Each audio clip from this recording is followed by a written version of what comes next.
ಪ್ರಥಮದಲ್ಲಿ ಜಗದಾದಿಜಗತ್ತು ರೇಣುಕಾದಿ ಪಂಚಾಚಾರ್ಯರನ್ನ ಮನೋಮಂತ್ರದಲ್ಲಿ ಧ್ಯಾನಿಸಿಕೊಂಡು ಅದೇ ಪ್ರಕಾರವಾಗಿ ಯಡಿಯೂರಿನ ಒಡೆಯನಾಗಿರುವಂತ ಹಾನಗಲ್ಲ ಗೋಕುಮಾರ ಶಿವಯೋಗಿವರನ್ನ ಯಡಿಯೂರ ಶ್ರೀ ಗುರು ಸಿದ್ಧಲಿಂಗ ಶಿವಯೋಗಿವರನ್ನ ಮನೋಮಂತ್ರದಲ್ಲಿ ಧ್ಯಾನಿಸಿಕೊಂಡು ಅದೇ ಪ್ರಕಾರವಾಗಿ ಪರಮ ಪೂಜ್ಯರಾಗಿರುವಂತ ಮಾನವ ಧರ್ಮಕ್ಕೆ ಜಯವಾಗಲಿ, ಧರ್ಮದಿಂದಲೇ ವಿಶ್ವಕ್ಕೆ ಶಾಂತಿ ಇರತಕ್ಕಂಥದನ್ನ ಎಲ್ಲರನ್ನ ಒಪ್ಪಿಸಿಕೊಂಡು ಬಹಳ ವರ್ಷಗಳ ಕಾಲ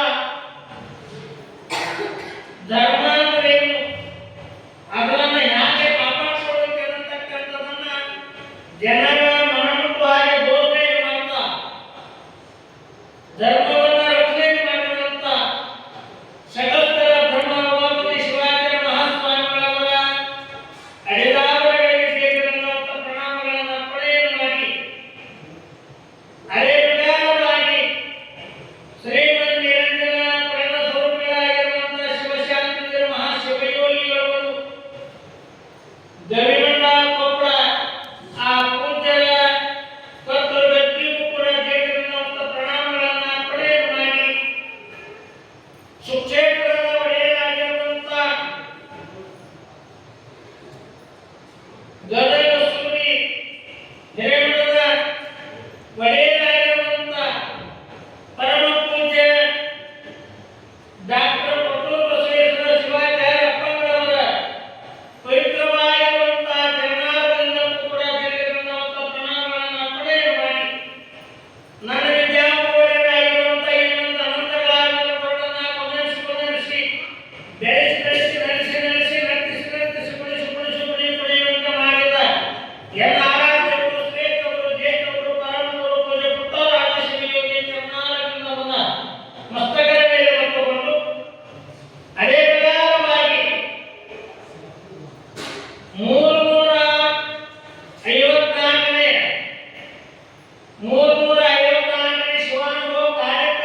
ಪೂಜಿಸೋ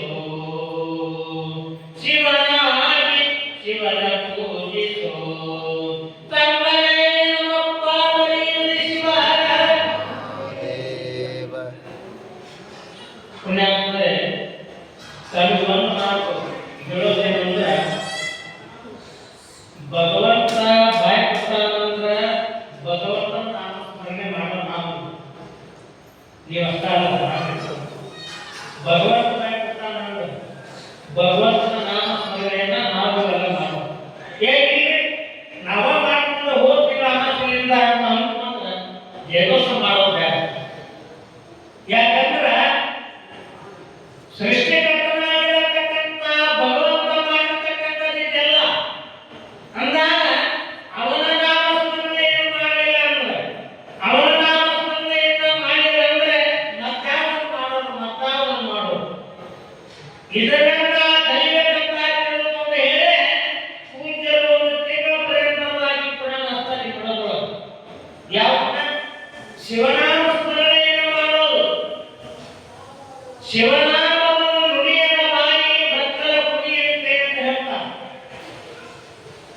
ಅದಕ್ಕೆ ಏನಾದರೂ ಆಗುವ ಮೊದಲು ಮಾನವನಾಗು ಸಿದ್ದೇಶ್ವರ ಅಂತ ಹೇಳ್ತಾರೆ ಮಾತನ್ನು ಏನಂತ ಏನಾದರೂ ಆಗು ಈ ಮೊದಲು ಮಾನವನಾಗು ಅಂತ ಹೇಳ್ತಾರೆ ನಾವು ಮಾನವರಾಗಬೇಕಾಗಿತ್ತು ಅಂದ್ರೆ ನಾವೇನ್ ಮಾಡಬೇಕು ಅಂತ ಶಿವನ ಕೇಳಿದ್ರೆ ಮಾನವರಾಗಿ ಮಾಡ್ತಕ್ಕಂಥ ಕರ್ತವ್ಯಗಳೇನದಲ್ಲ ಏನು ಹಣಿಮ್ಯಾಲೆ ವಿಭೂತಿ ಕೊರಳಲ್ಲಿ ರುದ್ರಾಕ್ಷಿ ಕೊರಳಲ್ಲಿ ಗುರುಗಳಿರ್ತಕ್ಕಂಥ ಲಿಂಗ ಬಾಯಲ್ಲಿ ಗುರುಗಳ ಮುಂದೆಲ್ಲ ಅನುಗ್ರಹ ಮಾಡತಕ್ಕಂಥ ಪಂಚಾಕ್ಷರ ಮಹಾಮಂತ್ರ ಅನ್ನತಕ್ಕಂಥ ಏನೈತಲ್ಲ ಅದು ನಮ್ಮ ಬಾಯಿಯಲ್ಲಿತ್ತಂದ್ರೆ ನಮ್ಮ ಜನ್ಮ ಪಾವನವಾಗ್ತದೆ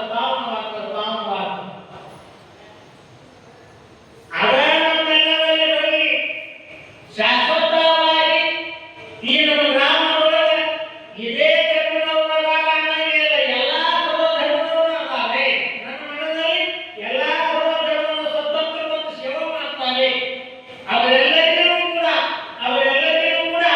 ಶಿವಚಿಂತನೆ ಶಿವಭಾವನೆ ಇದೆಲ್ಲವೂ ಕೂಡ ಬರಲಿ ಅಂತ ತಿಳ್ಕೊಂಡು ಹೇಳಿ ಪ್ರತಿ ತಿಂಗಳ ಶಿವಾನುಭವ ಪ್ರತಿ ವರ್ಷ ಒಂದು ತಿಂಗಳ ಪರ್ಯಂತವಾಗಿ ಮಹಾಪುರಾಣ ಕಾರ್ಯಕ್ರಮ ನಡೀತದೆ ಮನೋದೊಳಗೆ ಇದು ಏನಿತ್ತಲ್ಲ ಮಹಾಪುರಾಣ ಹೇಳಕ್ ಬಂದಾಗ ನಾನು ಒಂದು ವರ್ಷ ಪುರಾಣ ಹೇಳಿದ್ದೀನಿ 8 ವರ್ಷಕ್ಕೆ ಏನು ಇದ್ದೇನೆ ಈ ಹೋದ ವರ್ಷದ 6ನೇ ವರ್ಷಕ್ಕೂ ಬಂದೇನೆ ಇದನ್ನೆಲ್ಲ ಭಾಳ ಆಶ್ಚರ್ಯ ಅನಿಸ್ತದೆ ಆ ನಿಟ್ಟಿನೊಳಗೆ ಇದನ್ನೆಲ್ಲ ಮಾಡ್ಯಾರ ಪೂಜ್ಯರು ಅಂದ್ರೆ ಅದು ಅವರಿಗಾಗಿ ಅಲ್ಲ ಏನ್ರಿ ಅವರಿಗಾಗಿ ಅಲ್ಲ ಯಾರಿಗಾಗಿ ಮಾಡ್ಯಾರಪ್ಪ ಅಂತ ತಿಳ್ಕೊಂಡ್ರೆ ನಮ್ಮ ನಿಮ್ಮೆಲ್ಲರಿಗೋಸ್ಕರವಾಗಿ ಇಂಥ ಭವ್ಯವಾಗಿರುವಂಥ ಮಹಾಮಂದಿರವನ್ನು ನಿರ್ಮಾಣವನ್ನು ಮಾಡಿದ ಬಂದು ಕುತ್ಕೊಂಡು ಒಂದು ತಾಸು ಭಗವಂತನ ನಾಮಸ್ಮರಣೆಯನ್ನು ಮಾಡಿ ಪ್ರವಚನವನ್ನ ಕೇಳಿ ಅಕ್ಷರಾಶವಚನವನ್ನ ಕೇಳಿ ಹೋಗ್ಬಿಟ್ರೆ ನಮ್ಮ ಜನ್ಮ ಪಾವನವಾಗ್ತದೆ ಒಂದು ನೀರಿನೊಳಗೆ ಈ ದೊಡ್ಡ ಮಳೆ ಆಗ್ತದೆ ಒಟ್ಟಿನೊಳಗೆ ಸರೋವರದೊಳಗೆ ಚೆಕ್ಕಿನಾಗ ಅದರಲ್ಲೇ ನೀರು ನಿಂತಿರ್ತಾವ ನೋಡಿ ಆ ನೀರಿನೊಳಗೆ ಒಂದು ಹುಳ ಇರ್ತದೆ ನೋಡಿದ್ರೆ ಆ ನೀರಿನೊಳಗೆ ಒಂದು ಹುಳ ಇರ್ತದೆ ಸುತ್ತ ಹಾಕ್ತಿರ್ತದ ಆ ನೀರಿನೊಳಗೆ ಸುತ್ತ ಹಾಕ್ತಿರ್ತದ ಇಲ್ಲಿ ಯಾರು ಕೂಲಿ ಕೊಡ್ತಾರ ಯಾರು ಪಗಾರ ಕೊಡ್ತಾರೆ ಅಥವಾ ಯಾರು ಹೇಳ್ಬೇಕು ಫೋನ್ ಮಾಡಿ ನೀನು ನಾವು ಬರ್ತೇವೆ ನೀವು ಸಿರು ನಡಿ ಅಂತ ಹೇಳಿ ಕರ್ತವ್ಯ ಮಹಾದಾಸರೆಯ ಅಂದ್ರೆ ಅದರ ಕರ್ತವ್ಯ ಮಾಡೋದು ಏನ್ ಮಾಡೋದು ರಾಗಿ ನೀರನ್ನ ಕಳೆ ಪತ್ತಿ ತಿಳಿ ನೀರನ್ನ ಮ್ಯಾಕ್ ತರ್ತದೆ ತಿಳಿ ನೀರನ್ನ ಮ್ಯಾಕ್ ತರ್ತದೆ ಯಾವುದು ಒಂದು ಹುಳ ಅಂತದ್ದು ಆ ನೀರಿನ ಸುತ್ತಾಗಿ ಏನ್ ಮಾಡ್ತದೆ ತನ್ನ ಕೆಲಸವನ್ನ ಅಂದ್ರೆ ತಿಳಿ ನೀರನ್ನ ನಮಗೆಲ್ಲ ತಿಳಿ ನೀರನ್ನ ಕೊಡ್ತದೆ ಹಾಗೆ ಪರಮ ಪೂಜ್ಯರು ಧಾರವಾಡದಿಂದ ಗದಗಿಗೆ ಬಂದು ಪೂಜ್ಯ ತಾಯಿಯವರ ಆರೋಗ್ಯವನ್ನು ನೋಡಿ 10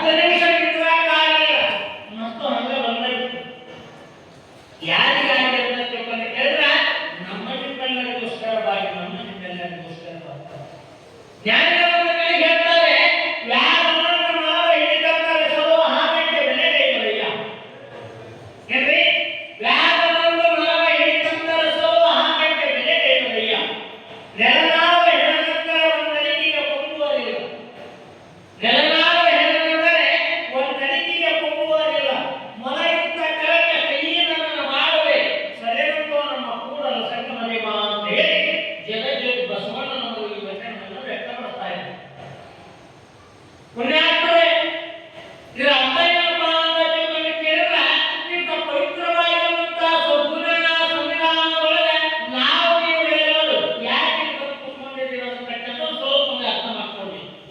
ಏನ್ರಿ, ಯಾಕೆ ಈ ಜಾಗದೊಳಗೆ ಈ ಸಮಯದನ್ನ ಯಾಕೆ ಕೂತ್ಕೊಂಡಿದ್ದೀವಿ ಅಂತ ತಿಳ್ಕೊಂಡು ಹೇಳಿ ನಮ್ಮನ್ನ ವಿಚಾರ ಮಾಡೋ ಪ್ರಶ್ನೆ ಮಾಡ್ಕೊಳ್ಳಿ. ಯಾಕೆ ಬಂದ್ಕೊಳ್ಳೋದು, ಏನ್ ಮಾಡೋದು? ಪ್ರವಚನ ನಡೀತದ, ಪ್ರವಚನ ನಡೀತದ, ಗುರುಗಳ ದರ್ಶನ ಆಗ್ತದ, ಅವರ ಆಶೀರ್ವಚನ ಸಿಗ್ತದ. ಆ ಮಹಾತ್ಮರ ನುಡಿಗಳನ್ನ ಕೇಳುವುದೇ ಜಗತ್ತಿಗೆ ಪರಮಶಿವಾನಂದ ಅಂತ ಹೇಳ್ತಾರೆ.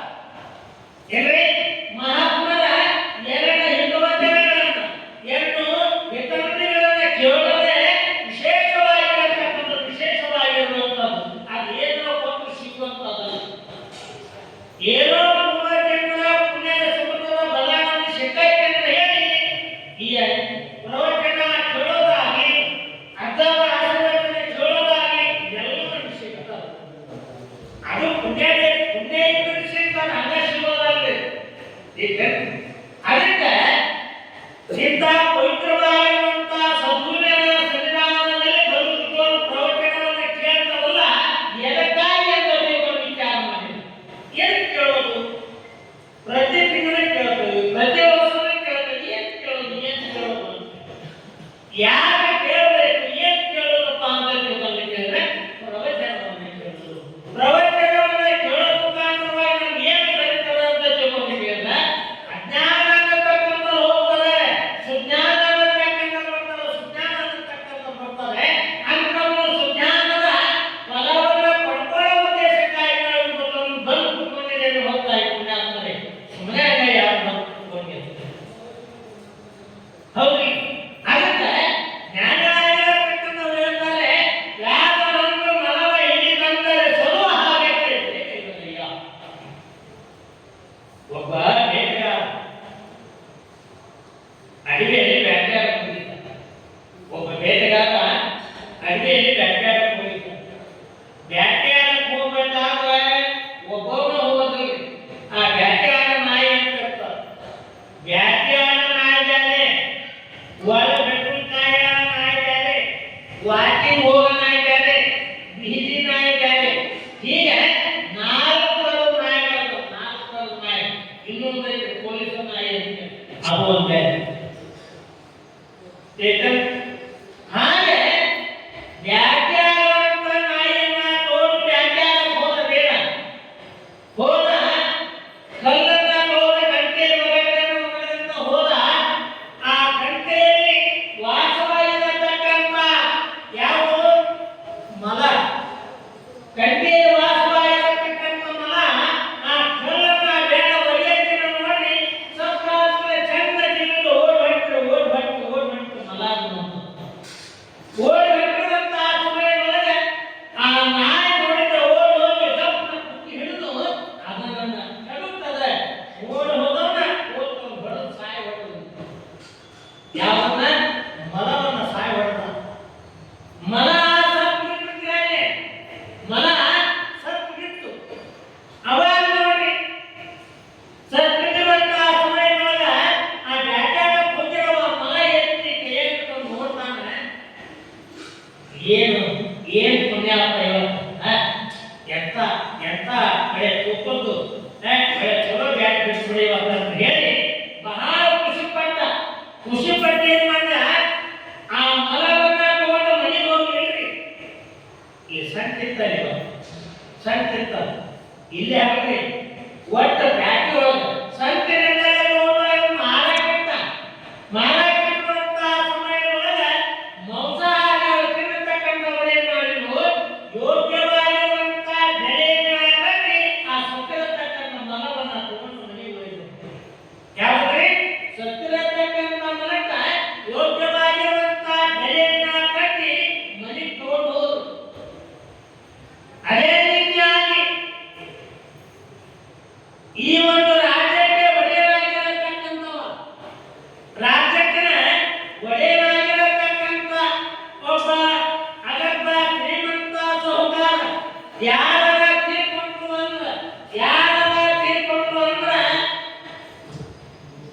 ಯಾರು ಅವ್ನ ದೇಹ ಕೊಟ್ಕೊಂಡ,